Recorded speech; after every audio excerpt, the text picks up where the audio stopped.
আপনি আমার যা খাওয়াইছেন তাই আমার পেট ভরছে। ও আচ্ছা মামুনি, আচ্ছা ঠিক আছে, আবার ক্ষুধা লাগলে আইসো তুমি। আচ্ছা আঙ্কেল, আমি আসার পর থেকেই দেখছি আপনার মনটা খারাপ, কিছু হয়েছে? ওকে, আমার দুঃখের কথা কি বলবো, ও তো নিজেই ছোট একটা বাচ্চা। কি সমস্যা আপনি আমাকে খুলে বলতে পারেন? আর না মামুনি, তেমন কোনো সমস্যা না। আর তুমি তো একজন বাচ্চা মানুষ, তুমি আমার সমস্যার সমাধান কখনো করতে পারবে না। আঙ্কেল আপনি নার্ভাস হেন না, আপনি কি সমস্যা আমাকে খুলে বলুন। আরে মামুনি, আমার সমস্যা তো টাকা পয়সা নিয়ে, তোমারই তো কাছে টাকা পয়সা নাই গা। আমার সমস্যা কি তুমি সমাধান করতে পারবে তোমাকে বললে?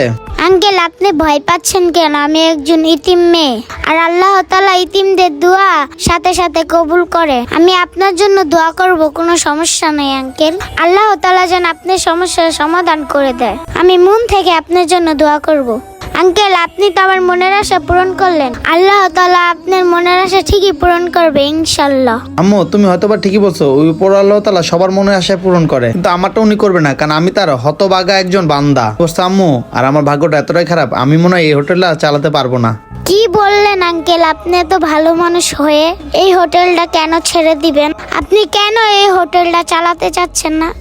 শোনো মা, তাহলে তোমাকে আমি সব খুলে বলি। আমি আর আমার পার্টনার মিলে এই হোটেলের বিজনেস শুরু করছিলাম, আর আমি লেখাপড়া তেমনটা কই নাই, একটু কম লেখাপড়া করছি। এই সুযোগটা লাগায় সে লাভের টাকা পয়সা নিয়ে পালিয়ে চলে গেছে। আর এই হোটেলের ব্যবসা আমরা 2 লাখ টাকা লোন উঠায় শুরু করছিলাম। আমি লোনের টাকা শোধ করতে পারছি না, আর এই হোটেলে ভাড়াও দিতে পারছি না। আর লোনের মানুষ এসে আমার সাথে প্রতিদিন খারাপ ব্যবহার করে যায়। বাড়িওয়ালা বলছে ভাড়া না দিতে পারে হোটেল ছেড়ে দিতে। বুঝতে পারছো মা এই ঘটনা? যে কর্মচারী ছিল সবাইকে মানা করছি, উনি খালি একাই আছে, উনাকে এই মাসে বের করে দিব।